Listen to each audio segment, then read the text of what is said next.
what the fuck was going on for me? Like, what was happening in my life that I was choosing somebody that was like not wanting what I wanted, didn't have what I wanted from a partner, was not actually aligned with what I wanted from life, and yet I was still so desperately gripping onto him like some sort of life raft that ultimately was pushing me under the water. This is the Heartbreak Alchemy Podcast, and you're listening to Alaska Wolf.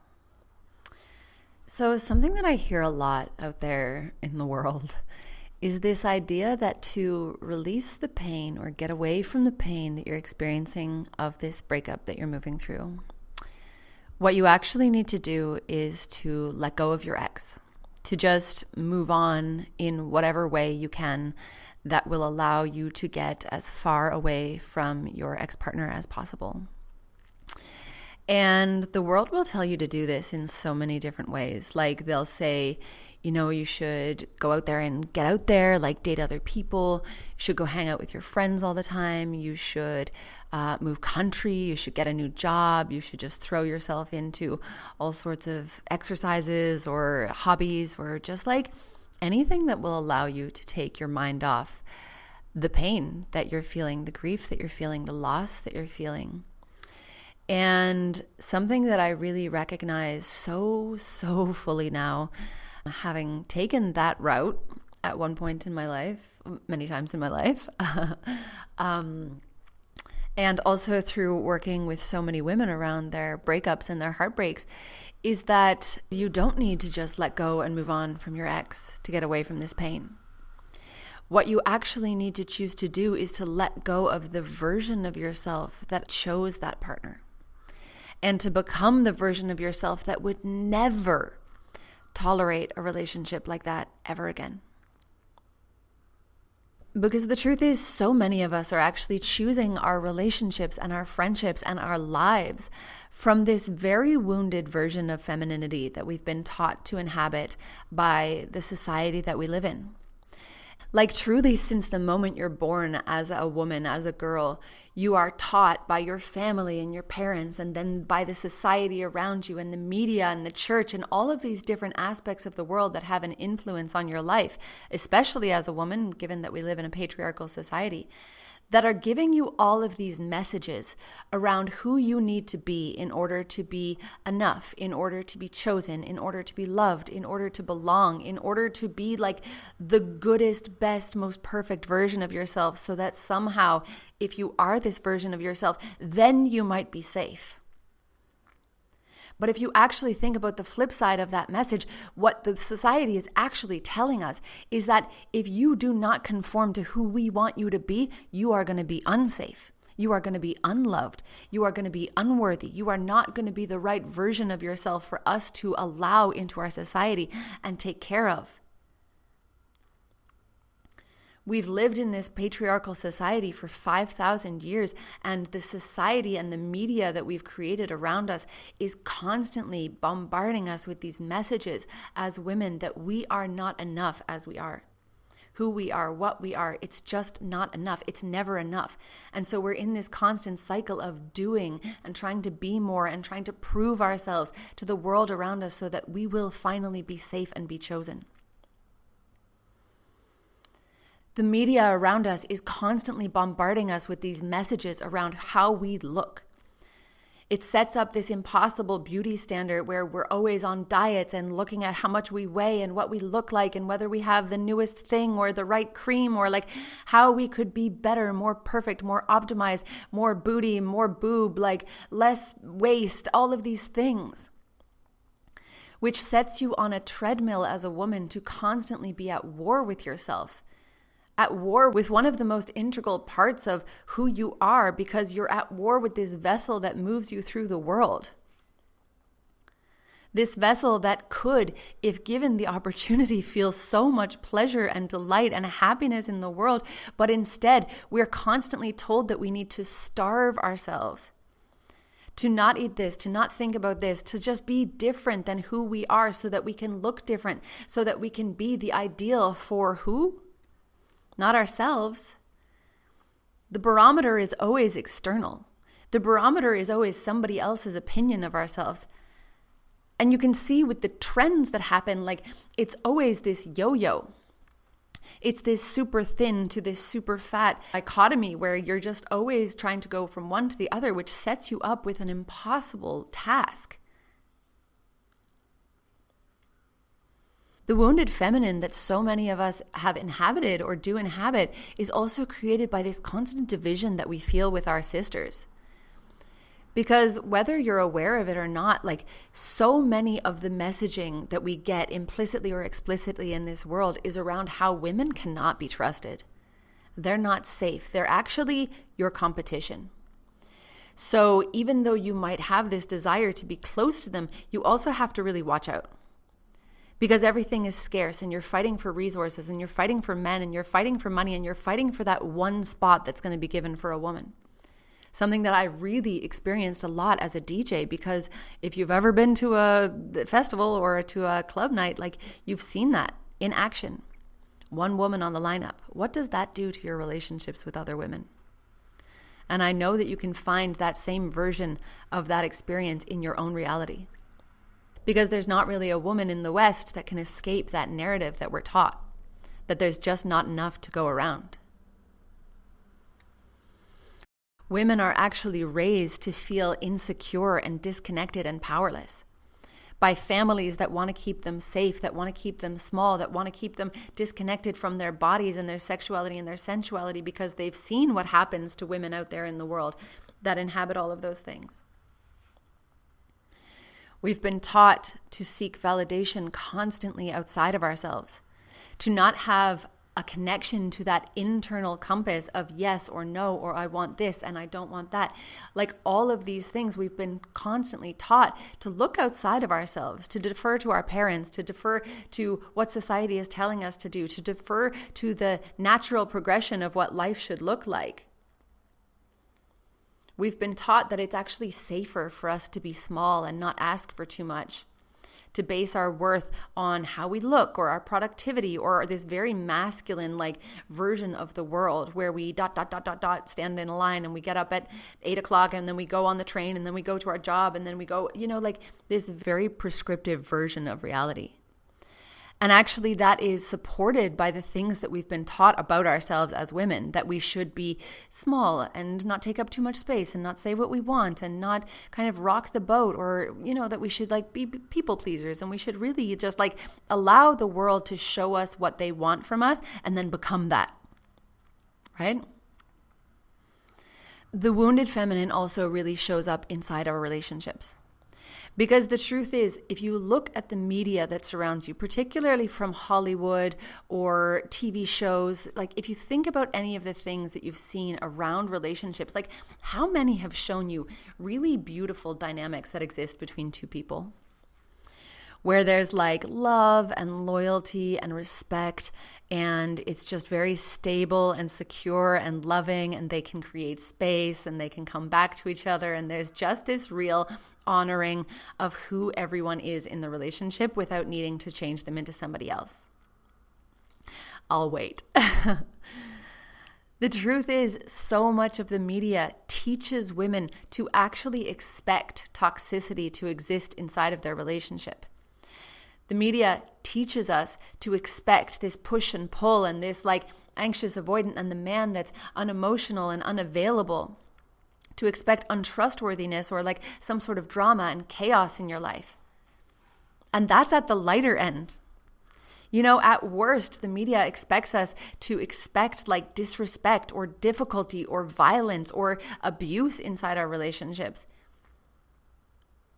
We have been primed to expect a certain level of imbalance in our relationships.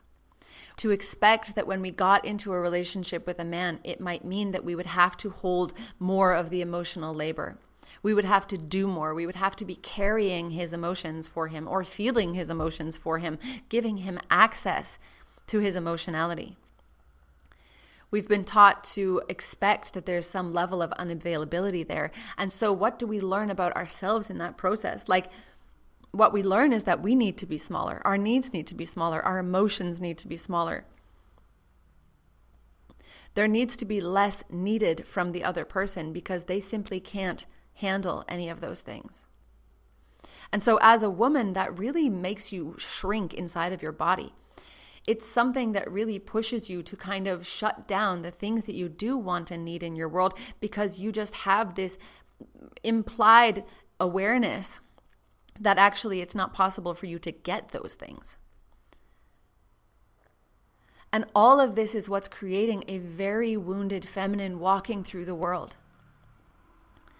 And if you actually want to think about what that means in terms of how you are moving through the world, it's this version of yourself that is a people pleaser. Somebody that gives everything and needs nothing inside of relationships because you just want to keep the other person around, and anything more than nothing would be too much for them to give to you. You very likely lack boundaries. Boundaries that keep you safe, that keep you in a life and in a relationship and in friendships that you want to be in, and keeps you out of the relationships and the friendships and the life that you don't want to be in. And going hand in hand with that, the wounded feminine can really have this very low standard for what it is to be in her life. And I mean that in terms of like relationships or friendships or experiences or situations. Like all of the things that are showing up in your life are a reflection of what you expect and require in your life. And so if you have a toxic relationship, if you have a relationship with somebody that cannot meet your needs and you are remaining in it, that is because you do not actually hold the standard that you think you do. Because if you believe, or if you think, or if you want to believe that you hold the standard that somebody needs to be loyal and meeting your needs and valuing you, and then you remain in a relationship where those things are not present, then it becomes very clear to you subconsciously, but also the universe, that you actually do not hold the standard that you say you do. This results in really this passive aggression that can come out because women have been taught that anger is not an acceptable emotion for them to actually feel, let alone express. And so there's this passive aggression that comes out. We become with those little barbed comments or the sighs when somebody walks in the door, or the like, oh, I wish you would have done that, but you didn't. Because we hold so much resentment in ourselves for all of the messages that we're being given around who we are and what we can and cannot have. We are constantly shrinking and shrinking and shrinking when we're inside our wounded feminine, until it actually reaches a point where you're like, I actually just can't do this anymore.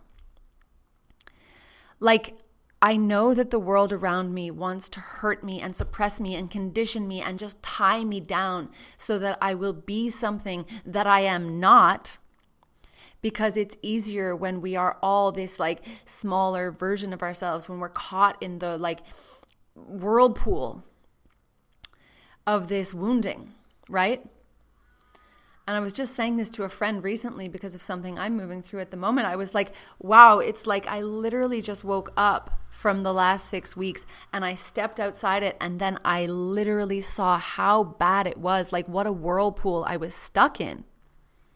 But it actually takes that stepping away. It takes that bit of distance from all of the things that you're experiencing in your life, because they all start to feel like the status quo. You know, like you really start to feel like, well, this is just how life is, and I'm a woman, and so I do these things, and then that's what my life looks like. And the unfortunate part about all of that is that when you're living in your wounded feminine, it means you're creating a life from that space.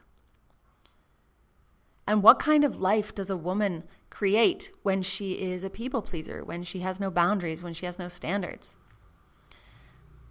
What does life end up looking like? Expansive, beautiful, like with gorgeous relationships and loving friendships and your needs being met? Or does it look like something you really never thought you would have, which can often show up in your relationships as things like, you know, choosing a partner that can't love you how you want to be loved. Choosing somebody that just really cannot show up for you emotionally, even though that's one of your really important values in life. It looks like these really imbalanced relationships and friendships where you're constantly like worried about the sense of reciprocity, whether it exists or not. And so if you actually consider how the society that you've grown up in here in the West has actually impacted who you've become as a woman in this world, you start to look around and you think like, it doesn't seem to be such a mistake that I don't say what I want and need. It doesn't seem like such a mistake that I'm always deferring to somebody else and seeing how I can help them instead of like thinking about what I need in a certain situation. It doesn't seem like such a mistake that I'm the helper, that I'm the fixer, that I'm the one that just like allows people to do what they want and I'm the support act. All of these things are very specific attributes towards what society wants from women because it prefers women that are more obedient, that are not making waves, that will do the prescriptive thing in our society.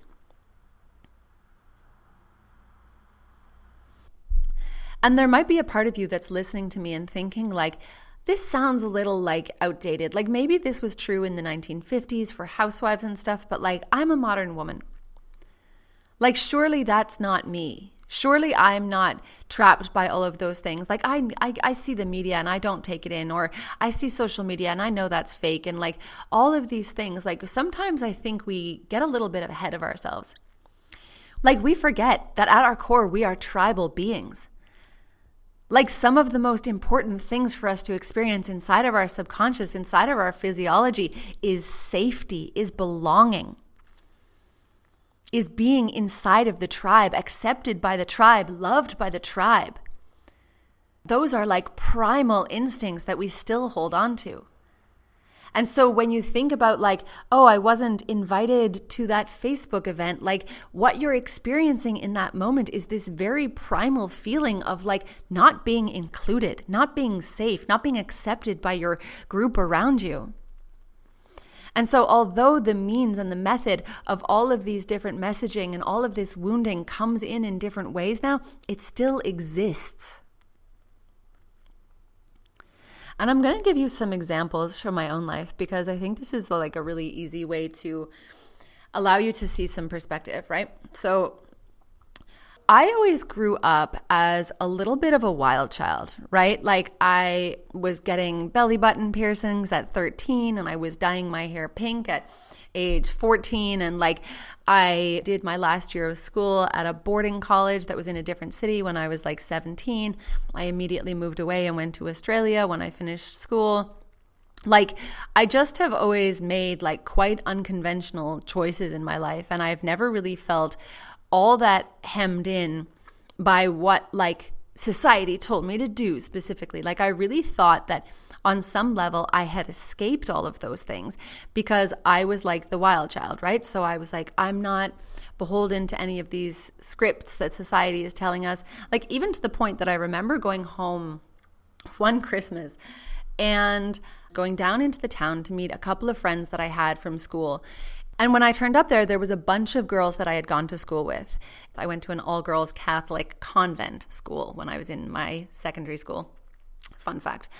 And one of them that I was only like an acquaintance with was asking me about my life and what I was doing with my life at that point in time.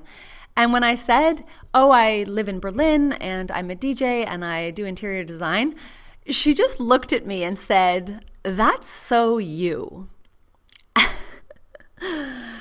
And she didn't say it in a way that it was bad, but it also didn't really feel like she was saying it in a way that was good. You know what I mean?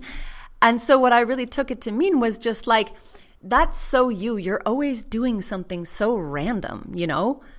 And for me, I guess that was a bit of a good thing. Like I liked being the version of myself that didn't feel like trapped by society.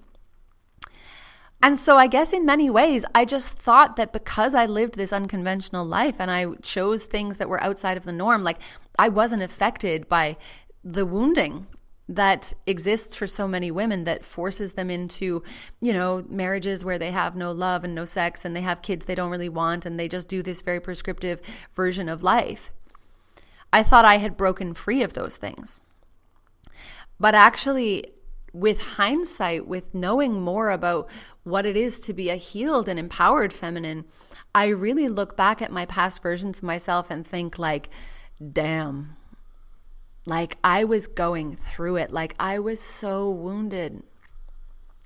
I had taken in all of these lessons from society and the media and my relationships and my family dynamic, and just like I had internalized it all. And there's some really specific examples of that. Like, I had an eating disorder from when I was around, I think it started when I was around 11 or 12. And I had some severe version of that until I was around 20 something, 22 maybe. And it has been a healing process since my early 20s to really get to a point where I could say right now that I feel very comfortable with food and very at ease with my body. Not perfect. It's an ongoing choice to kind of continue to love yourself and choose yourself and accept yourself. But I was in active eating disorder for over a decade of my life. Something that came, of course, from the media, from all these different like 00 body standard and like all these thin inspiration things that existed in my world when I was a teenager that really had an impact on me. I also grew up, and throughout my life, I really never had that many close female friends. For many reasons in my life, I just really saw women as like my competition. Like, I always felt jealous of them. I felt jealous of their good qualities. I felt jealous of their sexiness. I felt jealous of their looks. I felt jealous of their size. I remember going to a camp and trying on a girl's pair of pants because I wanted to know if I was skinnier than her or fatter than her. Like, really strange ways that like the media had infiltrated my mind and really taught me that like in order to be the best woman, I needed to be the smallest woman. I also used to be like competitive with my sister about the length of our hair because I had decided that like whoever has the longest hair is the prettiest.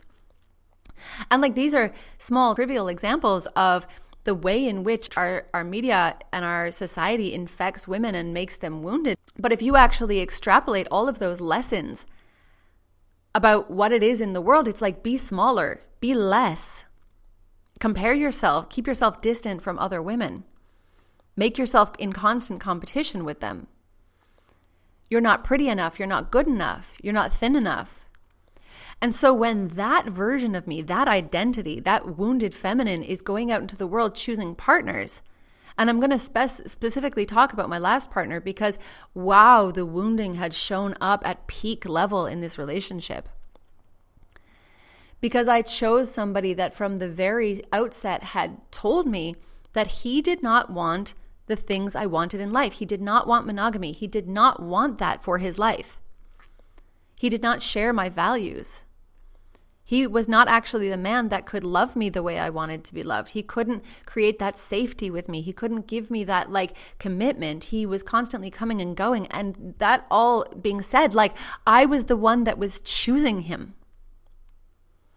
I was staying in that relationship. I was settling. I was tolerating. I was remaining somewhere where I could see on some level that I was choosing this reality, where I was never going to get my needs met, and I was consistently shrinking and being smaller and like needing nothing, doing everything, being the fixer, being the pleaser, being the Madonna, being the whore, Because what was the lesson that I had learned? Like, I need a man to be safe. I need a man to be secure. I need a man to be financially successful in this world. I really used to think like, I need a man to buy a house. I've always made more than my partners, but I always felt like on some level that I needed a man in my life in order to buy a house. It's not something I believe anymore because I've switched out the identity that I hold around being a woman. And so even as a woman out there in the world who is doing her own thing, who feels like she's broken free of the matrix, who is like living in Berlin and works as a DJ and works as an interior designer, has her own business, has her own apartment, like feels like she's doing this stuff in the world. Still, in so many aspects of my life, I was falling into this wounding, and the place that it came up the most was inside of my romantic relationships. Because there was just something about the relationship that made me collapse. Collapse in this like desperation for love and attention and belonging and validation and just this external person to tell me I'm good enough, that I'm worthy. Like it's where all of the wounding came up so strongly. And so when I got out of that relationship, I really had to stop and ask myself, like, what the fuck was going on for me? Like, what was happening in my life that I was choosing somebody that was like not wanting what I wanted, didn't have what I wanted from a partner, was not actually aligned with what I wanted from life, and yet I was still so desperately gripping onto him like some sort of life raft that ultimately was pushing me under the water. And so those were some really like intense conversations with myself where I was like, you know what? I don't actually think I love myself. I feel emotional just saying that. Like, this version of myself that wanted so badly to be chosen and loved by my partner wanted that because she did not love herself. She didn't think she was worthy. She didn't think she was pretty. She didn't think that like anybody would love her if they knew that she, couldn't feel anything during sex. They wouldn't choose her if they knew she was actually really insecure and felt like she needed more reassurance or love or care from another person. She didn't think anybody would choose her if she actually needed things from them, if she needed them to show up in a different way or a certain way or like give her certain things. I felt so unworthy that I was seeking this worth in my achievements and what I could make for people and what I could do for them. I didn't trust myself because I was constantly abandoning myself, like I was just doing anything to be perceived by the world as good and cool and successful. I never was allowing myself to be vulnerable and to actually ask people for help because I thought, I can't need help. If I need help, other people won't help me. If I need anybody to come over and give me something that I don't have, I will be vulnerable and they might let me down and I wouldn't be able to handle that. Like, I didn't have the resources, like the emotional resources, to be able to like ask somebody for something and have them say yes or no, because I couldn't really receive it either if they did do it, I was stuck so deeply in this wounded feminine aspect of myself. I was just like this version of myself that was clinging on to all of these different identities in order to be like chosen and loved. Like, I was the ultimate cool girl. I was just kind of like, oh, you want an open relationship? Yeah, let's talk about it down the line. Yeah, cool. Let's just have really adventurous sex until then. Let's go to these sex parties. Let's go to these different things where I feel really uncomfortable, but I want to make an effort for you. Yeah, go to choir, do cuddle puddles. That's all fine. No worries. Easy. Like this version of myself that had no true needs, that had no true desires. Inside of this relationship, I also really gave myself the identity of like the healer or the fixer. Like, I came into that relationship seeing like he was so wounded, like he wanted an open relationship. He was broken. That was what I thought. I was like, I will love him. I will love him enough that he won't want this anymore. I will give him the love he never got from his mom or his dad or his brother or his past girlfriends. Like, I will be the reason that he doesn't want this anymore, that he is healed, that he is fixed. But the thing is, when you actually put that responsibility on yourself, you are making yourself a god. You are making yourself a god, and you're not one. Like, you can't heal anybody that doesn't want to be healed. You can't fix anybody that doesn't see anything wrong with the life that they're living.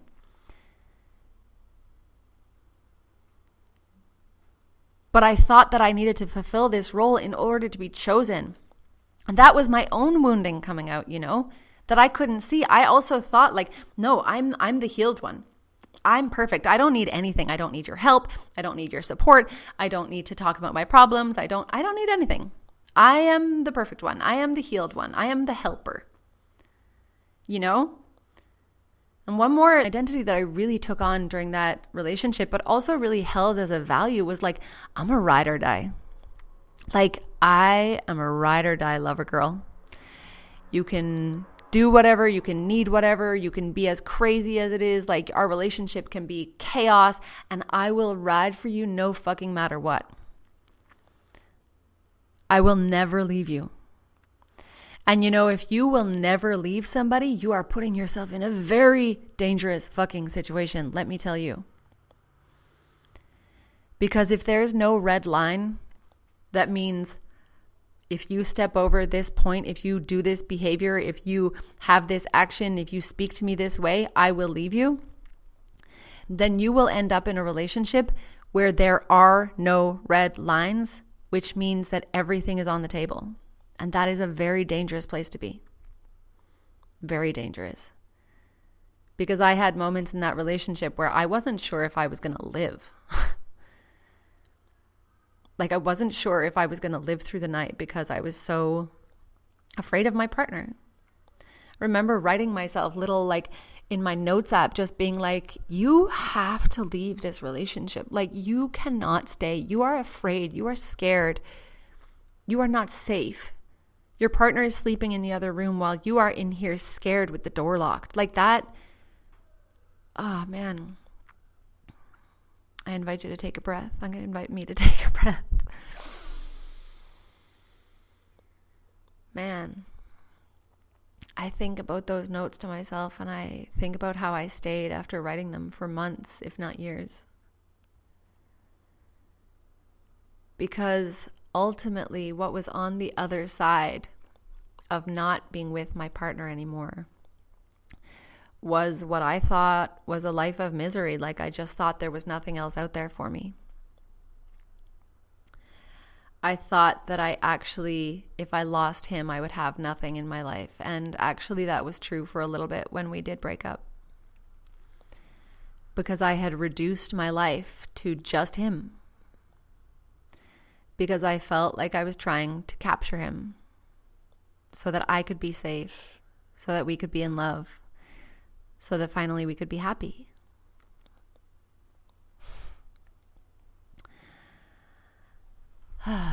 Wow. And so I wonder where you see yourself in those stories, where you recognize yourself, where you resonate, where you can see that the way that the world has taught you to be and who it's taught you to become has actually kind of molded you into a version of yourself that is making these choices that maybe you wouldn't make if you didn't have these different thoughts or beliefs or conditionings or fears. Would you be choosing this life if you actually loved yourself?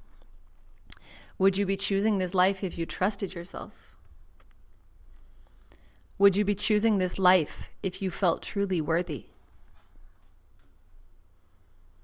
What are the standards that exist in your life? What are the boundaries that exist in your life? And it's okay if right now the answer to all those questions are like, no, I would not be choosing this life, and I don't have any idea what I do want, and I don't have any standards or boundaries. I don't know what's happened to me. Like, if you're just at the point in your journey where you're like waking up to the fact that actually, even as a modern woman out there in the world doing shit, making shit happen, you are also at the same time this very wounded version of yourself, then that's okay. It's all a process, you know? And maybe you're a little bit further on in your journey where you're starting to recognize, like, yes, I was somebody that had no standards and boundaries, and now I'm starting to get a little bit clearer because I start to understand that, like, the way in which I'm going to be able to create a different life and become a different version of myself is that I actually need to go in and start to heal myself in a real way. Like, I need to start to understand what the thoughts are that I hold in myself. What beliefs do I carry about what it is to be a good woman? What beliefs do I carry about who I need to be in order to be loved or to be accepted or to belong to myself, to others? What conditioning did I grow up with in the world, in the media, in my religion, in my family? What impact does that have on the choices that I'm making in the world? What impact does that have on the relationships I'm creating or the friendships I'm creating or the job I do or the amount of money I make? Where am I making choices in my life out of fear? What identities am I holding in myself right now that are causing me to choose these relationships or situations or scenarios that do not align with who I actually want to be?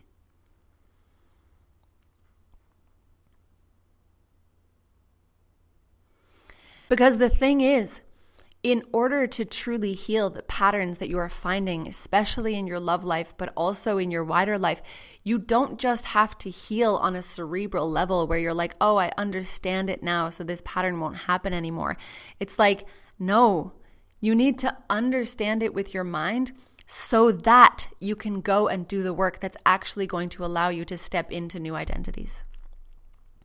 And this is the work that I do with women inside of The Essentialist, because the true thing is that you can only go so far by understanding something in the mind. Because if understanding was enough, you would look at the wounding that you carry, you would look at the pattern that's happening in your life, and you would bring awareness to it, and then it would go away. But the truth is, awareness is not enough. You will still run that pattern because in your body and in your subconscious, that's just what you do. You will go out into the world with a nervous system primed for certain experiences, and then you will find resonance in the same kind of people and situations and experiences that you've always experienced. And something in you, like a homing signal, will see them and meet them and just think like, I'm home. No matter how much it hurts, no matter how much it keeps you in this wounded version of yourself, shrinking and tolerating and just settling and being small and agreeable and pleasing.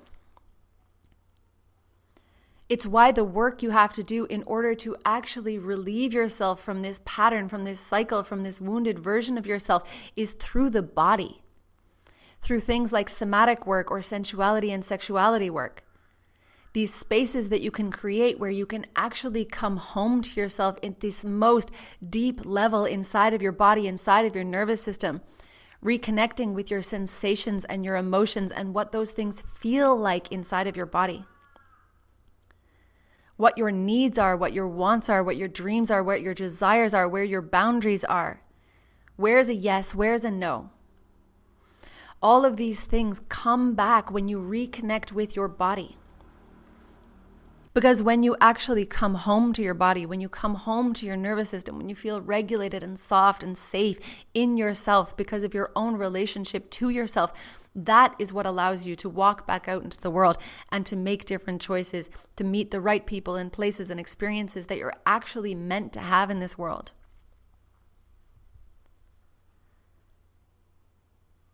And your sexuality and sensuality is this beautiful little microcosm for you to do exactly that in. It's this space where you come back and slow down and actually meet yourself.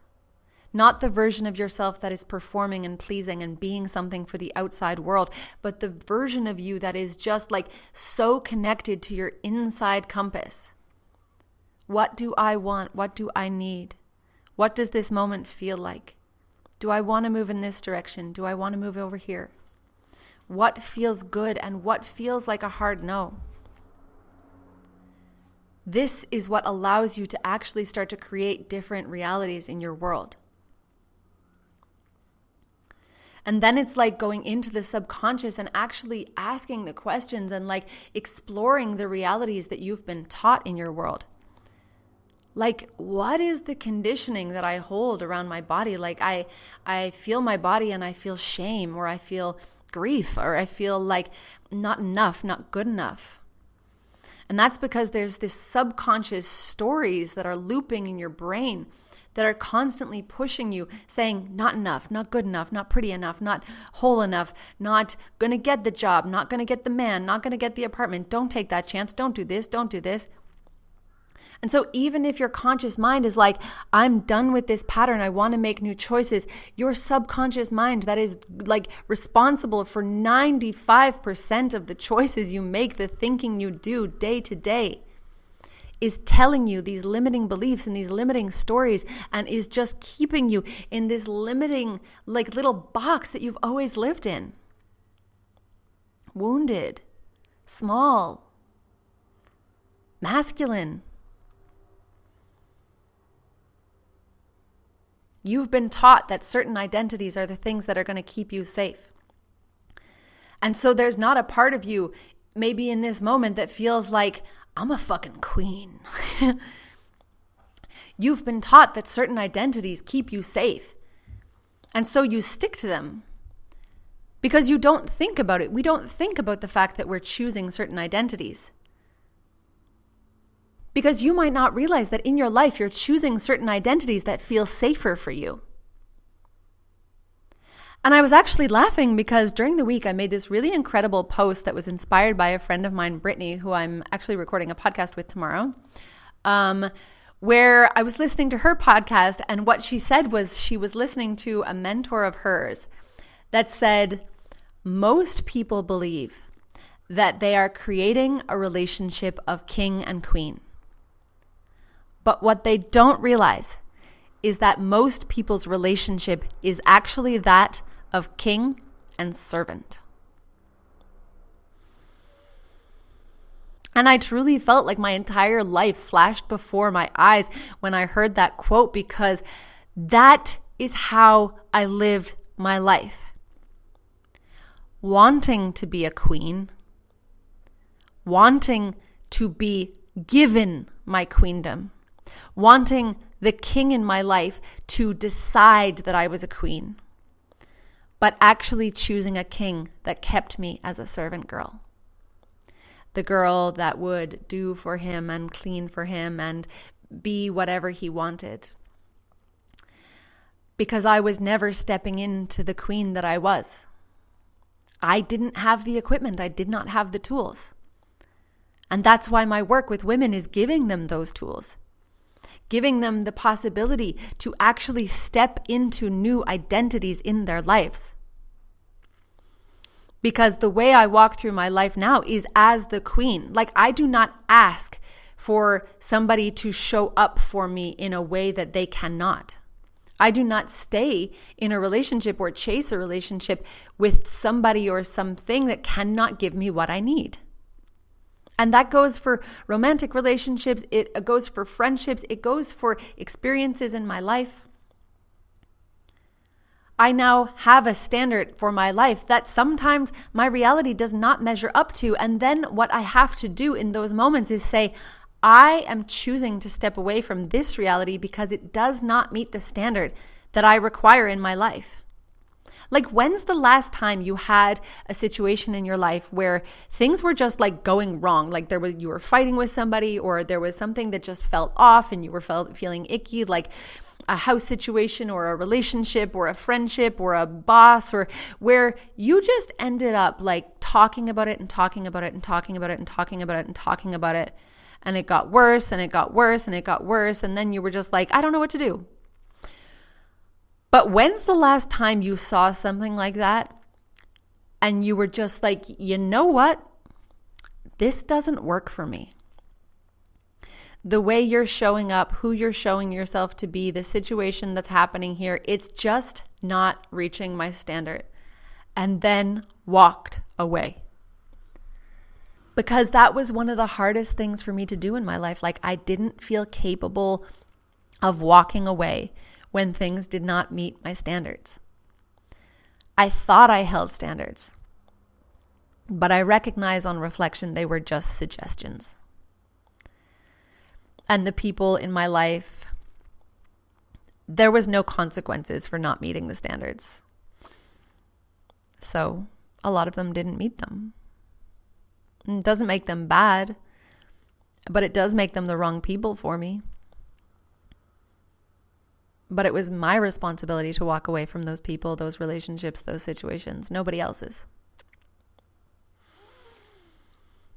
That's the power of stepping into a new identity. Stepping out of this wounded feminine into the healed, empowered feminine, the queen, as you walk through your life. And so I'm going to leave you with that question. In your life right now, who are you being? Who have you been taught to be by society? What's the identities that you hold in this world? What are the characteristics of being or behavior that are coming because of this identity that you hold? How is it supportive of creating a life that you either want or don't actually want? Where in your life are you seeing aspects of this wounded feminine? Where in your life are you noticing that you are shrinking and becoming less and just like taking on all the things that they taught you about what it is to be a woman and just like listening to them blindly instead of listening to your own internal compass? And on the flip side of that, what is the identity that you desire to embody in this next stage of your life? Like on the other side of truly doing the deep healing work that you know that you need to do, of going into your somatic reality, of repatterning your body, of really exploring your sensuality and sexuality as this microcosm of healing, of stepping into your true worth, your true value, your true self-love, of setting those boundaries, of setting those standards, of becoming this version of yourself that is supportive of the life that you actually want to have.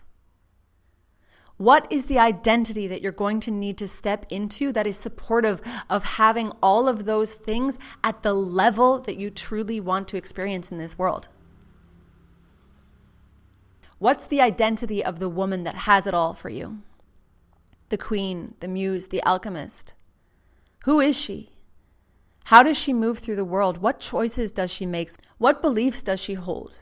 What boundaries does she hold? What standards does she uphold in her life? Because knowing all of these things and actually embodying them in your life is what is going to allow you to step into this next part of your life, this next chapter, no longer stuck in this repeating cycle of being the same version of yourself as soon as you get into a relationship or get into a new job or have a situation where you're just running on your patterning. You have to choose, you have to heal, you have to do the work that allows you to step into this new identity. Because that is when life gets really fucking beautiful. That's when all of a sudden, 3 years after your breakup, you wake up and you live in Thailand. You live in a beautiful house in the jungle. You have your dog by your side. You have beautiful women around you that support you and love you. You're embodying your sexuality. You can play. You can test your own boundaries. You can go up to the edge of what feels safe and you can look over the edge and you can think like maybe there's more. You actually get to start to grow your life in a way that you never thought possible. Because every time you did it in the past, you were shut down by the beliefs and the thoughts and the fears and the conditioning.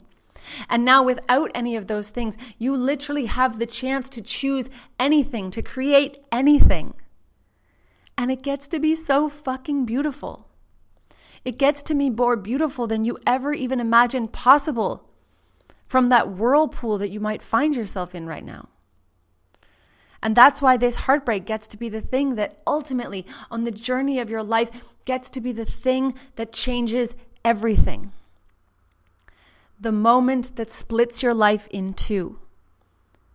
Because there was the you before this heartbreak that had her blinkers on, that couldn't see any of these things. And then there's the you after this relationship. The one that is now willing to see the truth. To do the work, to take the action, to do the healing. And that is the most important transformation you will ever make in your life. So I'm going to leave you here with that thought. If you've enjoyed this podcast, if you're getting value out of these podcasts, I really ask that you go and you rate and you review and you share this podcast on your Instagram. It'll really help us get this podcast out there to all of the lonely hearts that feel like this heartbreak might be the end of them, when actually it's the thing that is going to change their life forever in the most beautiful, epic way. And if you've been listening to me talk over the last hour or so and you've been thinking like now is the time that you need to do this healing work that's going to change your life irrevocably, then you can find out more about my program, The Essentialist, on www.alaskawolf.com. It's the most beautiful program where you can truly heal your heart, step into the most secure, authentic, and powerful version of yourself as you create the most magical life that you ever imagined possible. It's the space where you allow this heartbreak to become the catalyst for the most powerful reinvention of your lifetime, into the version of yourself that you were always meant to be. And if you're wanting a taster of this work, you can join me for a free masterclass called Heartbreak Alchemy that I'm giving on the 20th of February. You can find all of the details at the link in my bio on my Instagram, or you can send me the word alchemy in DMs and I will give you all of the information. Thank you so much for joining me here on this podcast today. I can't wait to hear what you guys thought of this one in my DMs, so feel free to give me a message and let me know how it was for you.